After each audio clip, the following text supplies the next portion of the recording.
Hi, I'm Kelly, I'm Allison. I'm Leah. And I'm Kristen. and this is Fear and Wine.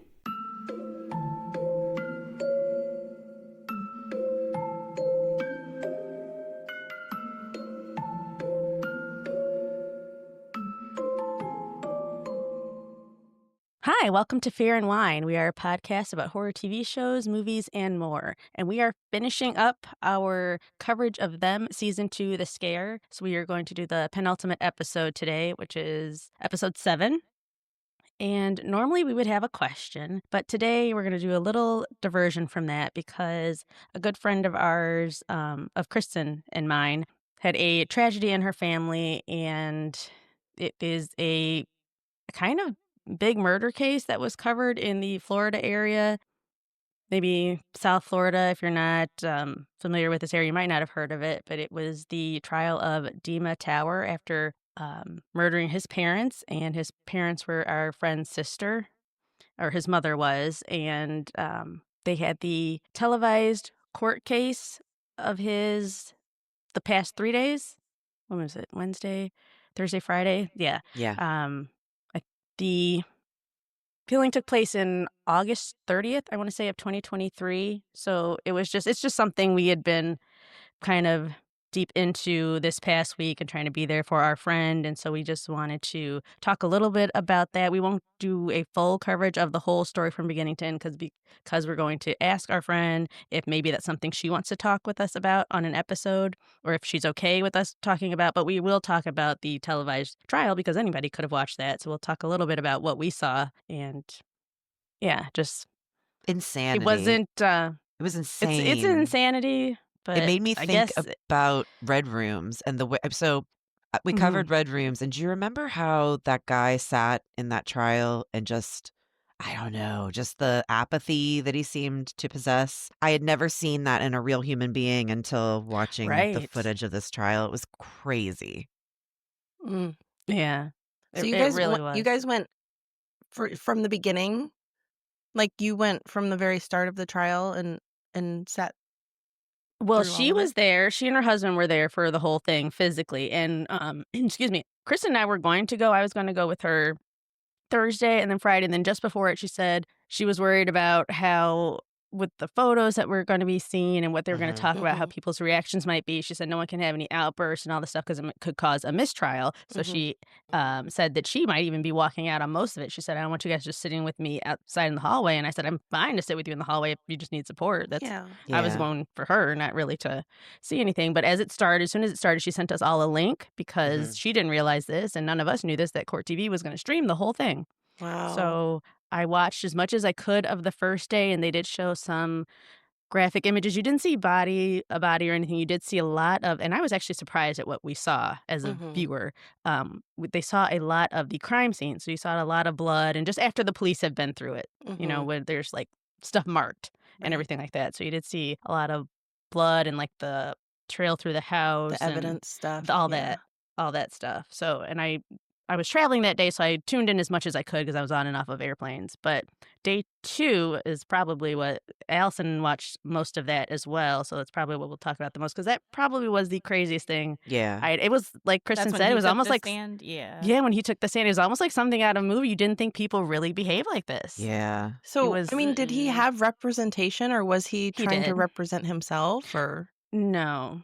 So I what happened? can't imagine that go attorney ahead. suggested he do that, though, right? I mean, believe me, he I'm glad he didn't. did because don't it think sealed so. his fate. But I can't imagine that the attorney would have recommended he take the stand, right? Right. So what happened was I'm certain his attorney told him not to, but in doing that, just before they did a recess, and during recess, Court TV just keeps the cameras rolling. Like they don't cut, go to commercial or anything like that. So there was a lot of silence, and because I had it up on my iPad and I was working to the side, I just let the silence roll. So then they came back in before they let the jury back in, and the judge told Dima, he said, you have every right to testify for yourself. Your lawyer cannot stop you, and he cannot tell you what to do. He can advise you, and I'm sure he has advised you, but I'm going to ask you what you want to do. He cannot say anything. So at that point, I'm sure the lawyer said, do not do this.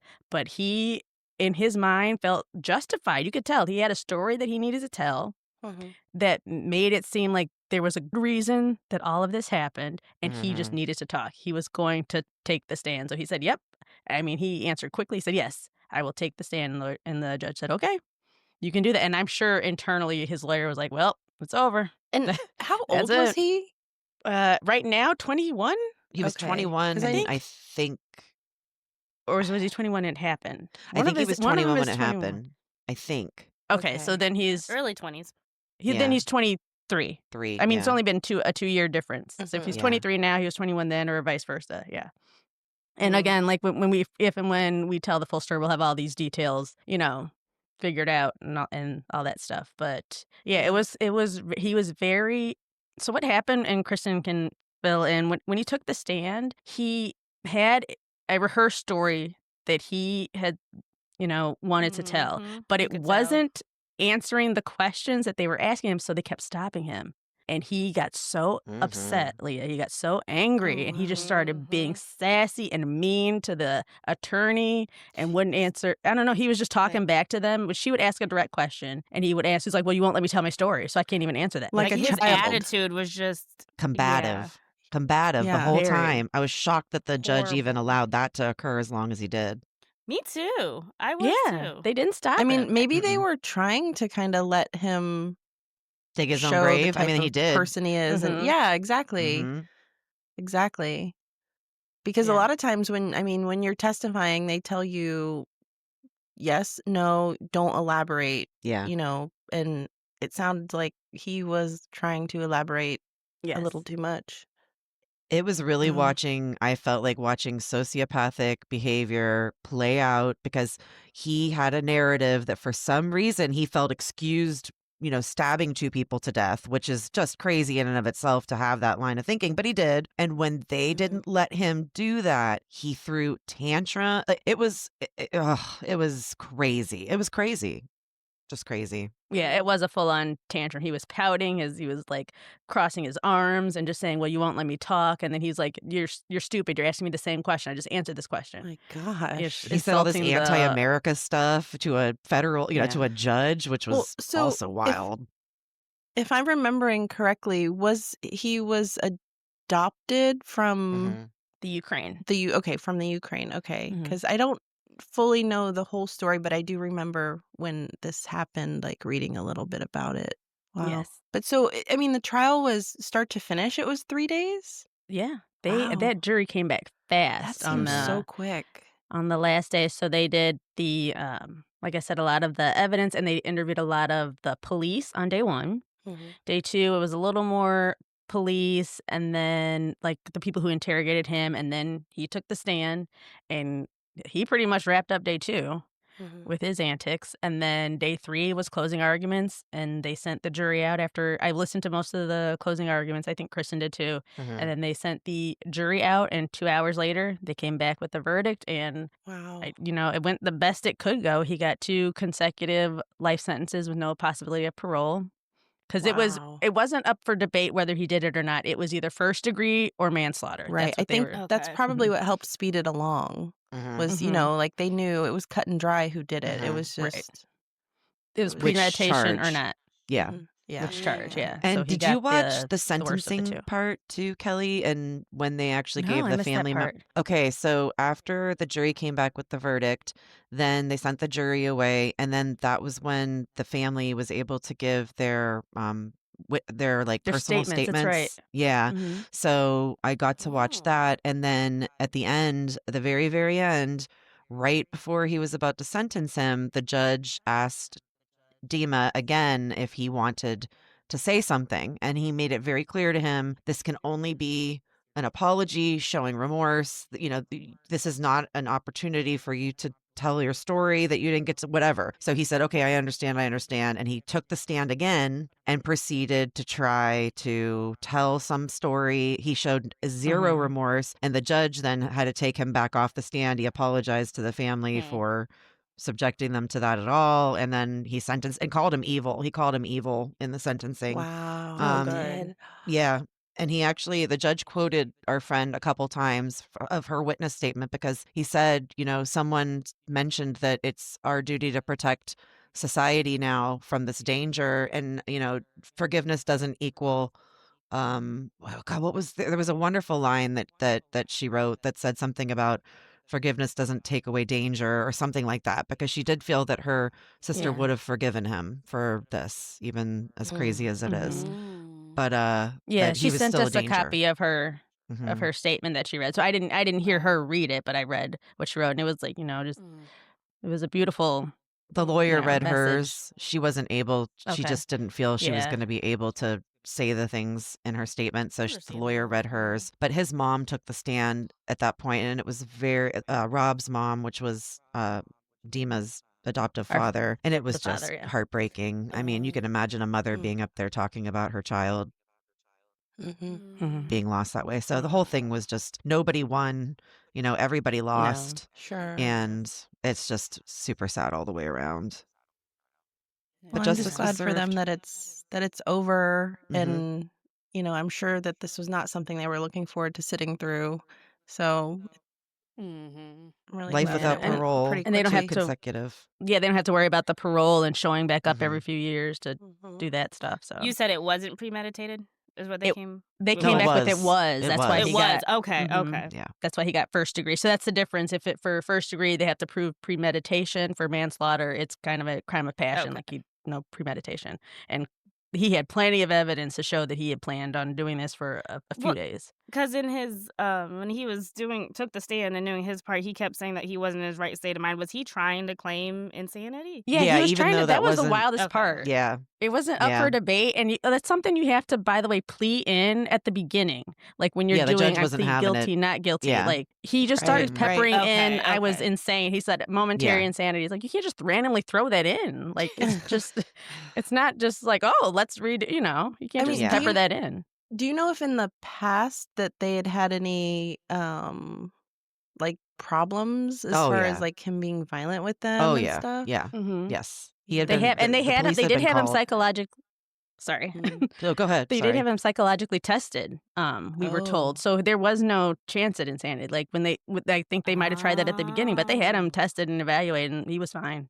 I There didn't Mhm. was realize yeah, that. Okay. so they couldn't that wasn't even on the table for him to just shout out like that, but yes, like Kristen said, he had a history of violent behavior Violence. in Yeah, the he past got and expelled just from and school for hurting kids in younger grades from it. Like he was a Really? bad seed. Oh, mhm, yeah.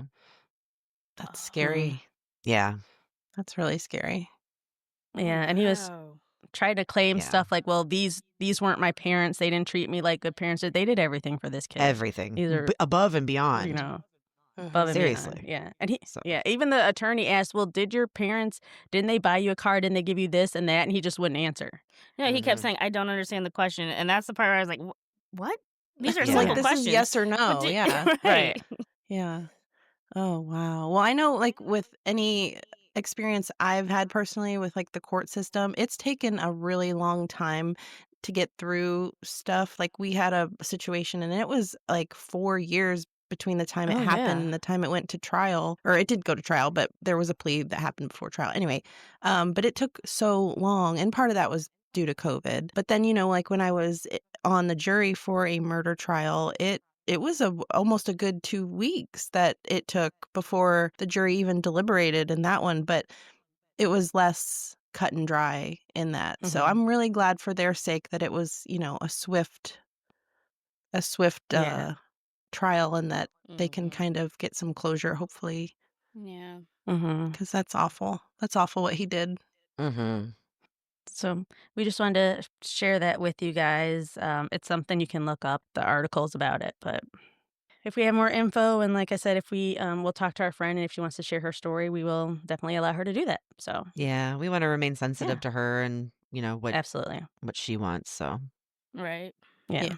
Yeah, I'm sure she was glad to have you guys there for moral Oh yeah. support. Mhm. Yeah. Alright, but we will carry on with our coverage of them, and we are on Them Season 2, The Scare, Episode 7, and this is the penultimate episode, and it is called One of Us is Gonna Die Tonight. This one Oh. is kind of this one's wild. The Mhm. It's all penultimate over the place. episodes, we've talked about this before, they always seem to go off the rails or Mhm. something along those lines, but Right. Yes. sometimes it's fun, so I'm okay with it. I mean, it's fun, but it is the last two are off the rails. Like Kristen's is my favorite of the whole season. The finale is so good. Oh, yeah, the finale was good. I remember that. I'm still terrified, but it was good.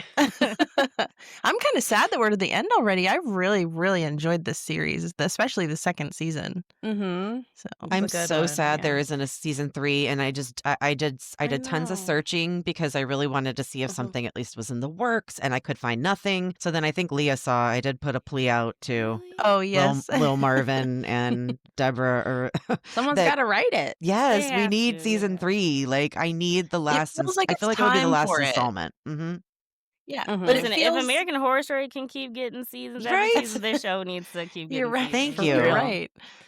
Because American Horror Story has had their last installment like 6-7 seasons ago. I was like, oh, we're wrapping 6, it up with the 7. yeah. Right. They just keep bringing it back. What'd she say? Oh, Leah. We just got an organic 6, 7 out of you, Yeah, Kelly. we did. What is that? We did. I don't think she realized she did it, but we did. I don't know what it means. Is I'm what I'm. dying. know- Oh my okay. god, that's so good. When you watch, So when you catch the up on kid- South Park. Oh. Did they touch? They touched on that on South Park, didn't They they? did a Yeah. whole episode. Yeah. Oh, okay. I'm still behind on It's that. a thing Yeah, I the have kids no- are doing these days. Oh. Yeah. I had no idea 6-7 was a thing. All Yeah. right. It really doesn't mean a thing, but It 6, doesn't. 7. Just try not to would- say it out in public, because then you're gonna probably just Yeah. hear that echoing around the mall as you said yeah. it. The other Oh, night, wow. my mom was telling a story. I went to a little family gathering for my cousin's birthday, and my mom was telling a story about me when I was younger. And she said she was maybe 6, 7. My daughter looked at me and was like, and I was like, yeah, I heard it too. I'm on board now. I think it's hilarious now. So I'm Ruby. It is. It's funny, but if you lean into it, the kids really hate that. So Oh, for sure. Oh, yeah. then I'm definitely gonna lean into Yeah. it for sure. Lean hard into it, so Yeah. maybe it'll go away. I mean, I love ruining anytime- stuff for kids. Anytime there's a 6 and a 7 anywhere in the vicinity, my daughter's like, "Whoa, look at the speed on your car, 6, 7," and I'm just like, "Oh my god!" Oh, now I'm dying to know what it means. It means literally means nothing. nothing. Yeah, it's just it was something they did If you to Google make it, the you're not gonna adults find anything. ask what Yeah. it meant, and so that's what they find so funny about it. It's Yeah. Mhm. it's ridiculous. But it's to the point really, where but it's teachers are funny. having to tell these kids like they're not allowed to say it in class anymore. Yeah. Like my daughter, she said, "Our teacher said if we say 6, 7 in class that we have to write a report." I was like, "Okay." Oh, so it's not even like when we were kids, if people would say like 69, you'd giggle, but you knew it meant something. Like it Right, was right, just right. There's it literally means no Yeah, there's no meaning to theirs. there's no hidden meaning. Okay. And people will try to say, "Oh, it came from the lyrics of a rap song," or "It came from something that this guy said because he's 6'7" or whatever." But it really isn't. It's nothing. It yeah. has I've no heard all meaning. the different things, but I don't Yeah. really. It's It's just a just- thing it's that caught Some of on, the kids are and doing. it's Okay. stupid, but it's fun. Listen, I try to stay out of the kids' business, but I get it. yeah. There's nothing good going on there.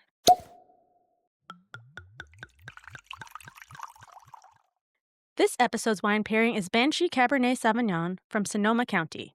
This wine is a deep purple ruby color with aromas of toffee, dried cranberry, and chocolate-covered raspberries with hints of hazelnut and baking spices. The taste is plush and juicy with a velvety texture and a dry, smooth finish. Banshee is a medium-bodied Cabernet with flavors of milk chocolate, strawberry, and raspberry crumble with graham cracker. Pair this wine with burgers, lamb, short ribs, and hearty pasta dishes. Enjoy! For more information about us and all of the wines that we feature, visit our website at fearandwine.com. And make sure you follow Fear and Wine wherever you listen to podcasts so that you don't miss a new episode. And if you like us, please leave us a 5-star rating and review. Thanks! The episode begins on a dark and stormy night, and we are with Athena, and she's walking down into her dark basement with Kel's band uniform, and it has bloodstains on it from, remember, he was attacked the last episode during a performance. And she's going to put it in the washing machine to clean it. So she starts the washing machine, but she doesn't close the lid so that she's staring down into the machine, just watching the agitator do its thing. Mine won't even And- move if my lid's open. But Oh, okay. really? No. Maybe the old ones really did, and then so this is I kind of get her just watching this and going into a trance because I would do Mhm. this at my mom's Me house too. because she had the one that has the clear lid. So I would just Oh, stand there, yes. and, like when you started, sometimes you just get zoned out and you start watching the washing machine. The It's, like, agitator just going back and hypnotizing. forth. Yeah. It is. It really is, and the sound is just very soothing. Yeah. So I totally got it. And so she's just stares at that, and then she sees the colors in the washing machine just get darker and darker, like there's blood. Now, there wasn't this much blood on Calvin's uniform to make this water this red, so you can tell this is in her head. And then there's a quick cut to a pot of tomato soup boiling on the stove. So that water in the washing machine just becomes this soup. Ooh, that's gonna ruin tomato soup for me. I know, but it looks really good, actually, this tomato soup when you went to the... I thought it was spaghetti sauce at first, and I was like, oh, no, that's tomato soup, yeah. Oh, okay.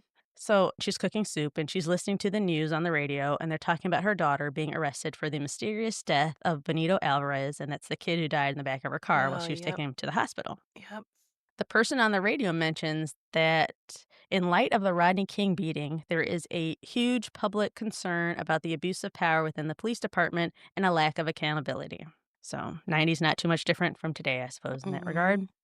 Upstairs in Kel's room, Dawn is sitting with him and cuddling him because he keeps shaking, and he says he still feels cold after his attack from Edmund in that Raggedy Ann monster form. Oh my gosh, could you imagine? I would be scared forever. I know. That picture, he was so creepy looking.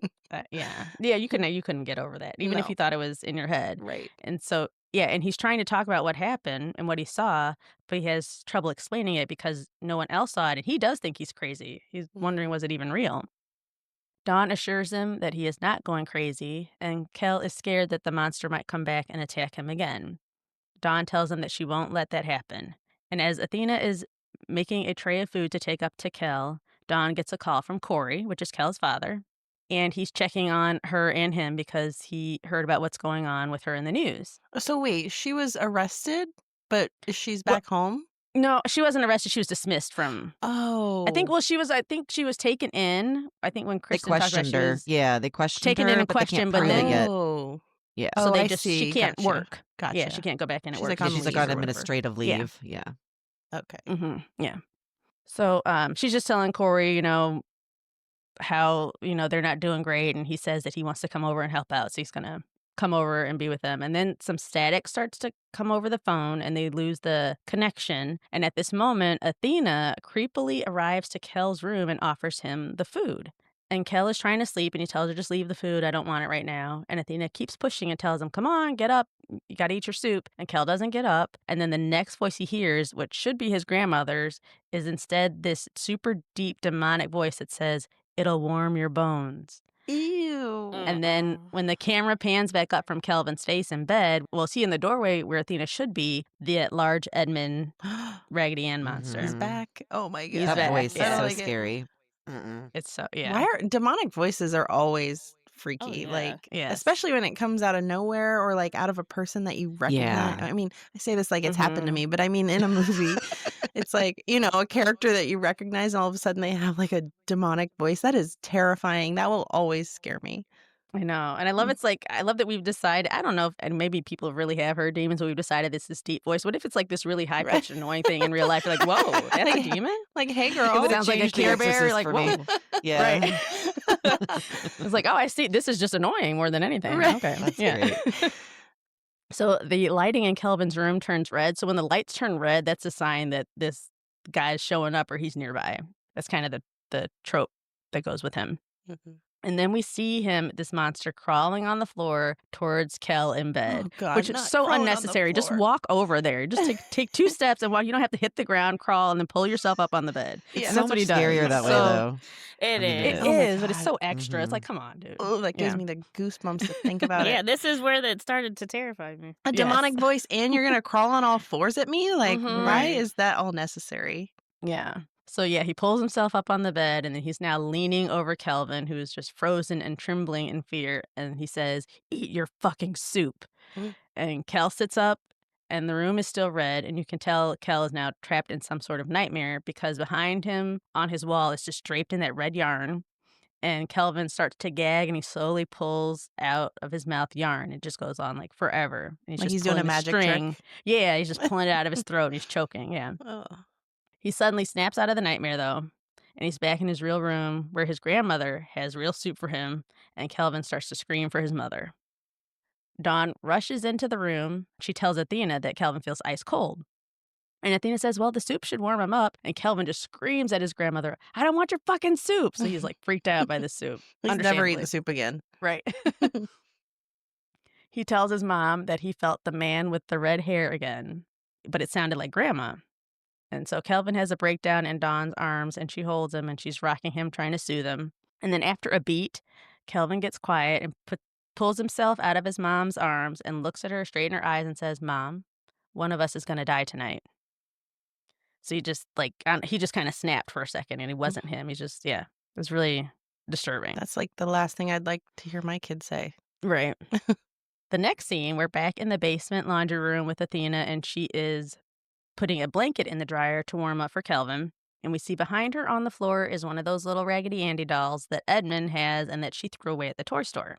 Athena turns around and sees it, and she bends over and pokes it, like the little Pillsbury Doughboy just pokes it and doesn't pick it up. I was like, that's interesting. And then when she does, the dryer behind her starts shaking violently, like when it's off weight, it just starts making loud noises. And Athena runs up the stairs and out of the basement. And as she's running up the stairs, the camera zooms in on her feet, and we see under the stairs the red-headed monster hiding. Oh my God. He's like picking every single terrifying thing he could do. Deep voice, check. Crawling on all fours, check. Standing He is an underneath the actor. stairs, check. Yeah, exactly. You're right. He's an actor. That's true. He's always performing. That's true. It's like he's purposely trying to choose the scariest fucking things he can. So Athena darts upstairs. She runs into Kelvin's room and tells him and Dawn that she was just in the basement and that she thinks someone is in the house. So Dawn orders her to stay with Kelvin and lock the door. Dawn runs to her room. She gets her gun, and then she proceeds to do a police sweep of her home to find the intruder.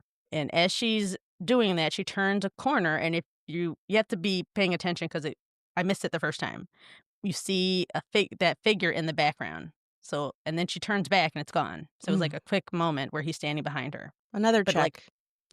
but far behind her, like you almost miss it. Oh, wow. Okay. Yeah. So as Dawn keeps going through the house, we're cutting back and forth to her office desk upstairs in her bedroom, and her tape recorder is sitting on her desk, and it starts playing the recording Dawn made of her notes to herself when she was investigating Bernice Mott's home. And as these notes are playing, you hear a distorted, deep voice that will speak alongside Dawn. But hers is like rewinding and fast forwarding to certain points in the tape, and then sometimes it gets distorted. And can she hear it at this point, or it's just playing like in another room and she's not? It's playing in another room, and she hasn't heard it yet, but she's about to, as she's going through the house. Yeah. So, yeah, she hears it finally as she heads back upstairs. And she, like I said, she finds it just rewinding and fast forwarding all on its own, playing very specific parts of Dawn's notes. Nope. I would smash it right out. So it's clearly trying to send her some sort of message. And the last line that the tape rewinds and plays over and over is Dawn saying the words imaginary friend, imaginary friend. So she just hears that back over and over. Did any of you guys have an imaginary friend when you were little? I did not. Oh, yeah. Did you? Allison, you did? Yeah. Do you remember it at all? Oh, yeah. Oh, I had one. Well, I was told that I never had knew. one, and his name was Hermes. I don't know where I got that name, but I don't Dang, remember you like did. specifically interacting with it gods. at all. But Nice. I don't know if it was like a character that I saw in a cartoon or something, and I'd use that name. But that's what my mom always tells me. So. Really? My daughter had one only for a short period of time, and it was when we lived in that weird haunted house that we were in. And the name was Aga. That might not Aga, have the been weirdest imaginary. name. Yeah. Don't know how she came up Aga? with that. Aga. And then She She did didn't. name. Mm, She did. I don't think she she did did. come up Kelly. with it. Yeah. This is real. Yeah, Oh, I think it was a wow. That would- ghost. that I would really Because, do. you know, children can see into things better than adults can. So she probably actually Mhm. saw something. Yeah. Maybe that's what happened to you Well, too, Allison- Allison. When It was could be. yours? What was his name? It was a girl. I forget what her name was, but I did have one. I do What'd not she look remember like? having one. Do you remember? I don't know if I put a face Oh, to okay. it or not. No. I think I truly just made someone up. I think I was just bored one day and was like sitting in my room and like, oh, okay, well, because, you know, Kelly and I have a big age difference, so I didn't have a sibling to play with, so I'd just be sitting in my room talking to myself Yeah. and like imagining somebody else was there with me. Aw, that's cute. They can No, be you scary probably- though. They can be scary. You probably Drop did that it maybe friend. to annoy mom or something. And it probably did start that way. Yeah. You never know. Because I know I'd have like tea sets and stuff, and you'd only have so many stuffed animals, so you just pretend somebody else was True. there. That's true. That's true. If I had a sibling, I would have just used a sibling, but we're 11 years apart, so Kelly was well out and Yeah. about and gone. Yeah. Well, I wish Leah had pronounced hers Hermes. Like if anybody tried to like, oh, Hermes, she's like, no, it's Hermes. So That's I wasn't great. that fancy. So it's saying imaginary friend over and over. So Dawn shuts the tape off and she heads back to Kel's room and she sees her own mom in the hallway. She sees Athena and Athena asks her, is she okay? And Dawn tells her she doesn't understand what's going on. She says there's a kid in the back of the car, the other victims, and now Kelvin, they all saw something. And Dawn says it started with that woman in the foster home. And then Athena gasps and says, Bernice Mott, I saw her photograph in your office. Athena starts to become emotional, and as she's starting to realize things, Dawn asks her, what's wrong? What does she know that she's not saying? And Athena says, his name is Edmund. Dawn asks, who's Edmund? And Athena answers, he's your twin brother. Oh my gosh, they're twins? They're twins. Yes. Oh, wow. That's why he had that birthday Yeah. cake and knew when her birthday was. Oh. Yeah. So Dawn's eyes get huge and everything seems to stop for her at that moment. After a minute, Athena and Dawn go downstairs, and Athena tells Dawn the whole story about her and her brother. Athena says, your daddy used to call you two frickin' frack. You were inseparable. When Dawn would leave the room, Edmund would scream. Athena tells Dawn how hard it was on her and her husband having Edmund, and she mentions how they would give them toys, but Dawn never really cared for the toys. And then on their third birthday, they threw a party for both of them. And Edmund had a Raggedy Andy doll that he had gotten from somewhere, and he just wouldn't let it go. He loved this doll. And Athena said she wanted to replace it with black dolls that were more positive because she wanted Dawn and Edmund to love and respect themselves and know that they were beautiful. But Edmund did not want any other dolls, and he threw a tantrum and tore the other dolls up and just held on to this Raggedy Andy doll. Athena said that because of this, she became frustrated about this doll, and she took it from him and threw it away in the trash, but somehow it was back the next day. Oh, yikes. Yeah. I'm That's a almost little surprised with extreme. them being twins that she didn't, like, get a little inkling when he showed up on her doorstep that, like, she knew Yeah. him. Or, like, a feeling of some kind Any that... sort of recognition. Right, Yeah. right. Well, maybe she did because she didn't trust him. She That's wouldn't believe true. that story, and everybody else in the house was like, all right, this is a neighbor. Like, she just knew something's up That's the whole true. time. So And we were just thinking, oh, it's just the cop in her. But, like, Mhm. yeah, maybe you're right. Yeah. So one day, when they were kids, Athena took Dawn to the park while her husband stayed home with Edmund. And that was when her husband had his heart attack and died. They came home to her husband dead on the floor by the front door, and Edmund sitting on the ground next to him, holding his dad's heart medication and playing with it like it was a toy. Athena says she tried not to be angry with Edmund, but from then on, when she looked at him, that's all she could see. And she says Edmund became harder and harder to handle, and she had no help. She was alone. And she said, I could never give you up to Dawn. She's like, she could never give Dawn up, but she could just no longer handle Edmund. So she returned him to the foster home with Bernice Mott. Oh, that's so sad. So Like, I sad. could never give you up, but that one over there? Yeah, Right? that's basically what she said. She's like, you were cool. I'm But I looking for the couldn't- receipt as we speak. Right. Yeah. So Athena's in tears with guilt at what she did, and she tells Dawn that when Edmund left, Dawn started screaming and crying for him and wanting him back. So Athena started to tell Dawn that her brother Edmund was never real and he was her imaginary friend. Oh my God. That's a 'Cause remember, very they're three. interesting way to handle it. To gaslight your kid at 3 Yes. into Right, you right. never No, had no, a no. brother. That kid, he never existed. Yeah. What? That's Wild. insane. hmm Later, Dawn is in her room and she calls Detective Diaz and asks him to help her get some information from Bernice Mott's file. She tells him that she is looking for info because she has a twin brother named Edmund, and Diaz says, I know. He said, that's what I was trying to tell you when we met together at the diner, and I suggested that this was too personal to you. So he thought that whole time she knew, when he's like, maybe that you're too close to this. She had no idea what he was talking about Oh. at that moment. Yeah, she was just so hungover that she's like, whatever. Mm-hmm. So Dawn asks Diaz if he has an address for Edmund, and Diaz tells her, all I can tell you is where he's buried. He died 2 years ago, which was 1989, remember? So if 91, and they met in 89 at that birthday, I mean, when he brought over the cake. Mm-hmm. So he died that year. So we're thinking he died probably shortly after he met up with his sister. The scene fades out, and it's later at night, and Dawn goes into Kelvin's room to check on him. She sees he's asleep, and so she pulls the covers over him and goes to leave. But before she leaves his room, Kelvin sits up and says, Mom, can I ask you a question? And she's like, sure. And he says, did you enjoy fucking him? Dawn is very confused and says, "What?" And then we look over at Kelvin, and he's looking down towards his lap, but he gets that huge evil grin on his face, and he slowly looks up at her.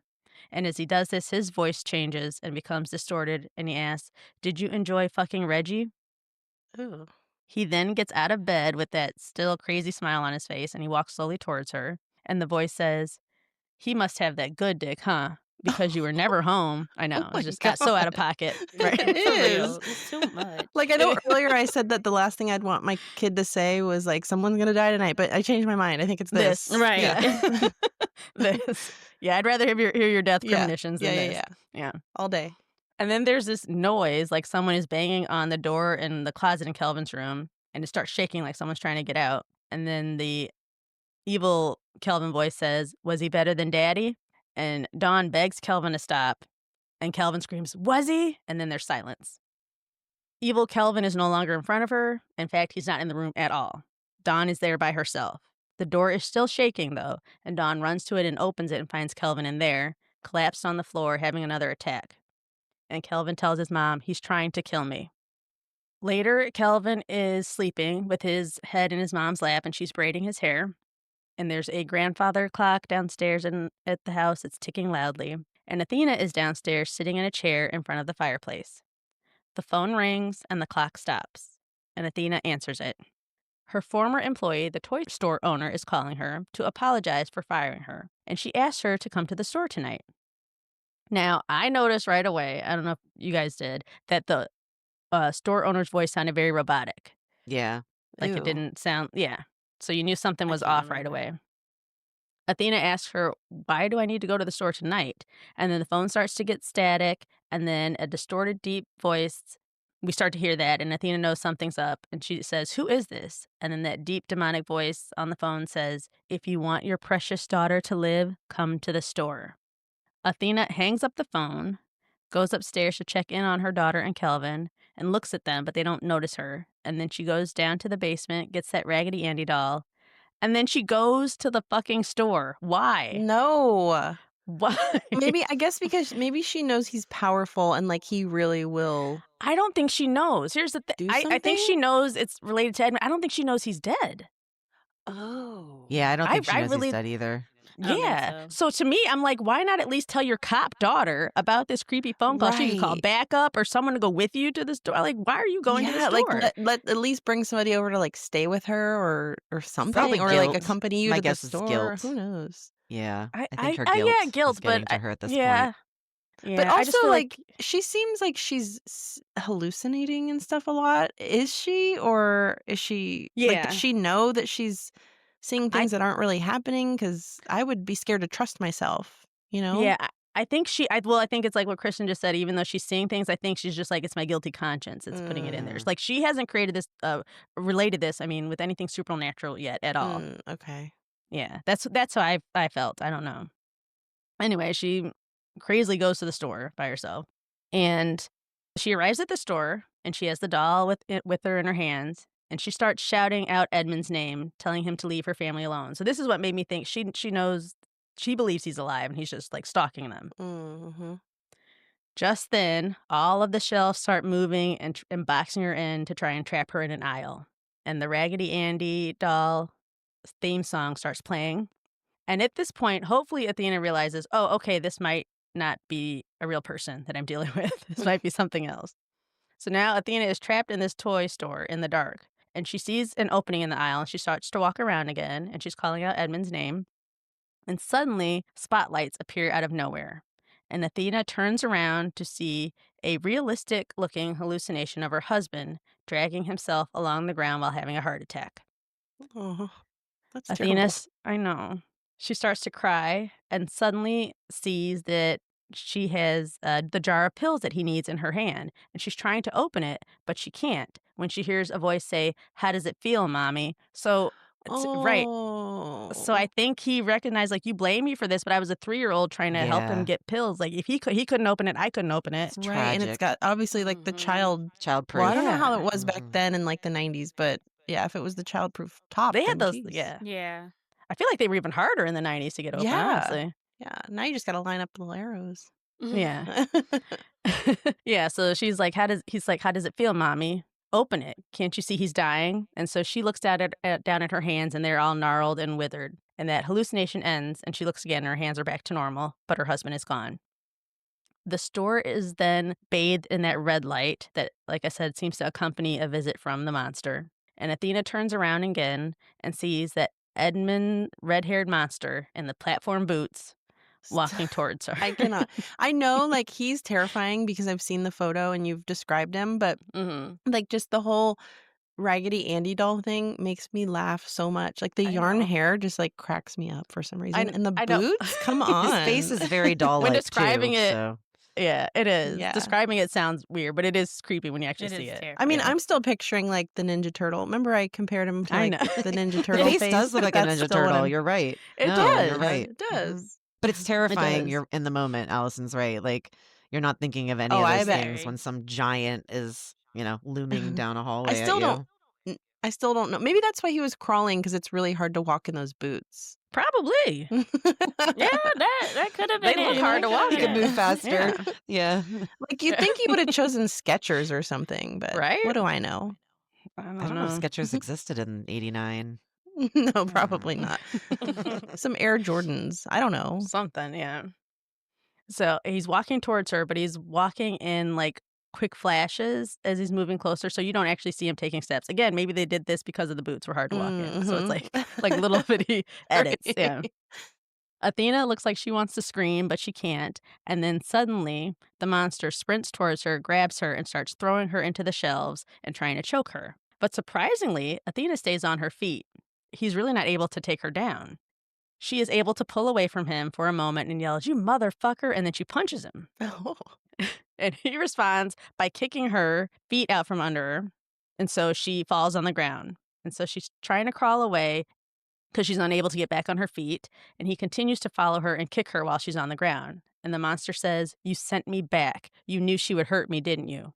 Athena's crying from the ground, "No, I didn't. I'm sorry." And the monster screams, "Answer me," in Athena's face, and then he vanishes. So the room is still in that red light, though.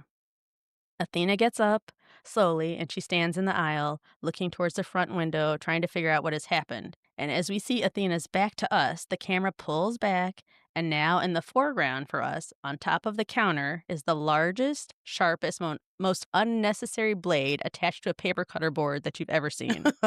Yeah, it was. You're like, nobody needs to cut that much paper. No, I've never seen that. I don't even think that would be legal to sell. Like, I've never seen that size blade on a paper cutter board. No, they're like that in the back of most teachers, areas at schools. Real that big? Yeah. I guess the ones at the offices, maybe they're worried about people in the offices. It's like they're a not machete. that- We have a Yeah, they don't really care old at one school. at our Yeah. office, and it's terrifying. I don't let Oh. people use it. It's not the blade the blade's big, but it's just old and kind of rusty, and so it kind of gets stuck. And then I'm like, please don't use that one. We have a plastic one that works up front. Please stop using it because everyone comes and find it because it sits behind my desk because I try to keep it hidden. Everyone comes and find. I need to pick. No, please do not use this one because I'm not going to be liable for watching you cut something off. Oh, wait. Please it's use the other one that is 1990. much easier to use. Yeah, no, it's 1990. Yeah, That makes sense now. I don't think they made those nice Okay. new ones yet. I think they only had those giant, Yeah. like, chop your arm off styles. Yeah. Terrifying Oh. ones. Yeah, See, I've probably. never seen those because the ones nowadays, like they cut like 5 pieces at a time. Oh, I mean, yeah, it takes no. a while, but Yeah, it Mhm. takes a I had while, but never I'd rather seen them that. use that one. Still Oh, sharp okay. as hell, though. It's still sharp, yeah, but it doesn't look as intimidating Mm-mm. as this one.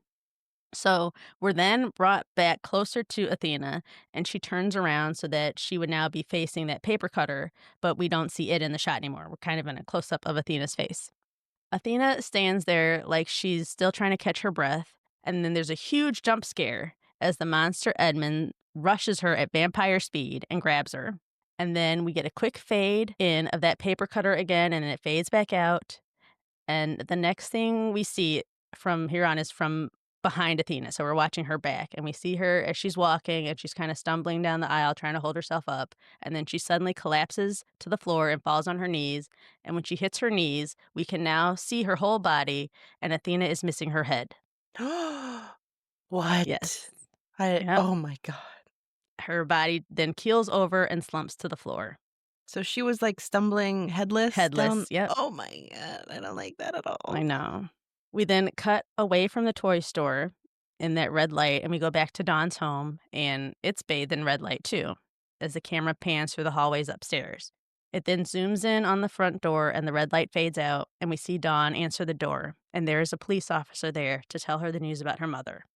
All of this is done with creepy music going on in the background, so we don't hear any dialogue. I mean, what did But he we say? Like, Huh? "Excuse me, ma'am, but your mother was found headless in the middle I of a toy store." I guess that's what they say because, like, there's silence, but we can read the officer's lips, and Yeah. we see him say, "I am afraid I have some bad news." Oh, well, yeah, Yeah, pretty bad and then news. yeah.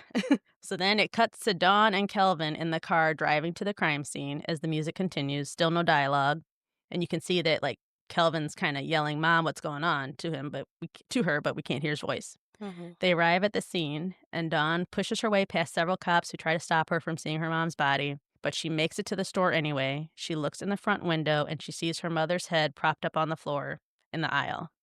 Dawn turns and walks away, and you can tell that she has just gone to another place mentally. Kelvin calls out for her from somewhere where he stayed by the car, so he's kind of far away, but she can hear him, but she can't hear him type of thing. It's just kind of in the background. And she starts to walk towards Kelvin, and then she faints and falls on the ground in the street. And that's how episode 7 ends. Gosh, that is jarring. Yeah. Wow. Mhm. Yikes. Mhm. Poor He Foxy really has Brown, a man. vendetta against this lady. I know. I know, That's what poor I keep Foxy. thinking every time you mention her. That's just what I'm picturing I is her know. as Foxy Brown.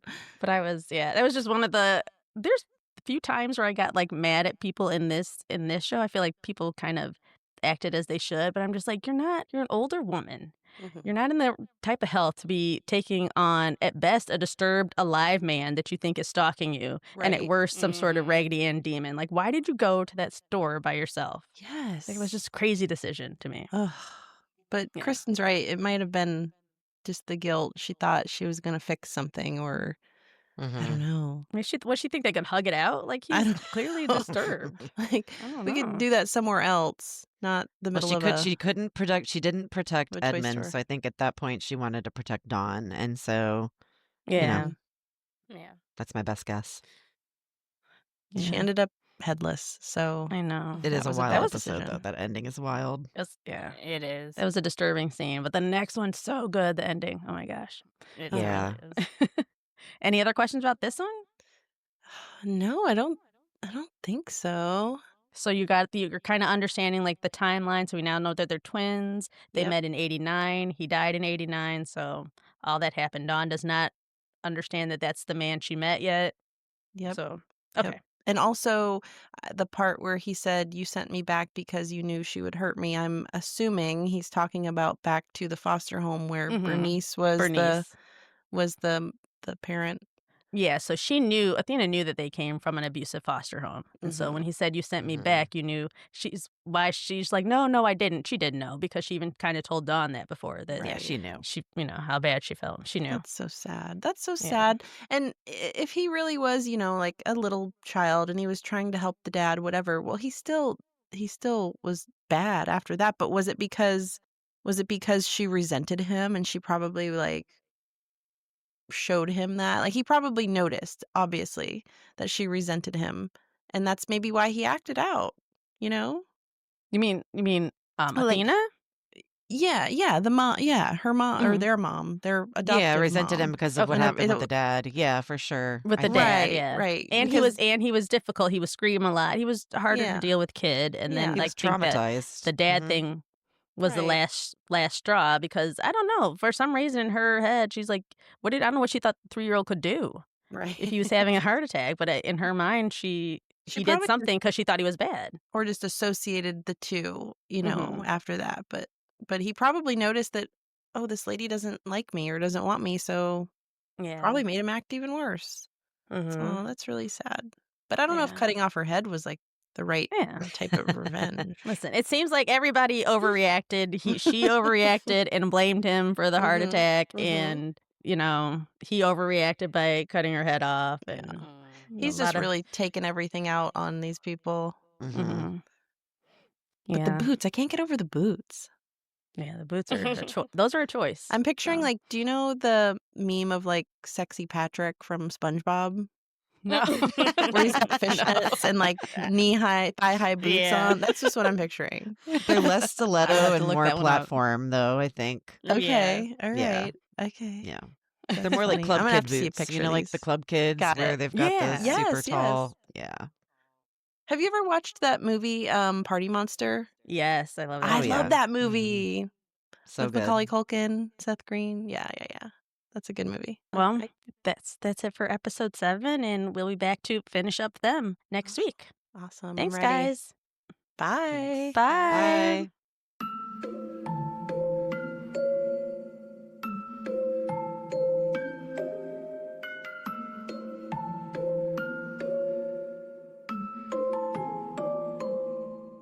For more information about our episodes, follow us on Instagram at Fear and Wine Pod. And if you have a fun discussion question that you'd like for us to answer on the podcast, send it to us at fearandwinepod@gmail.com.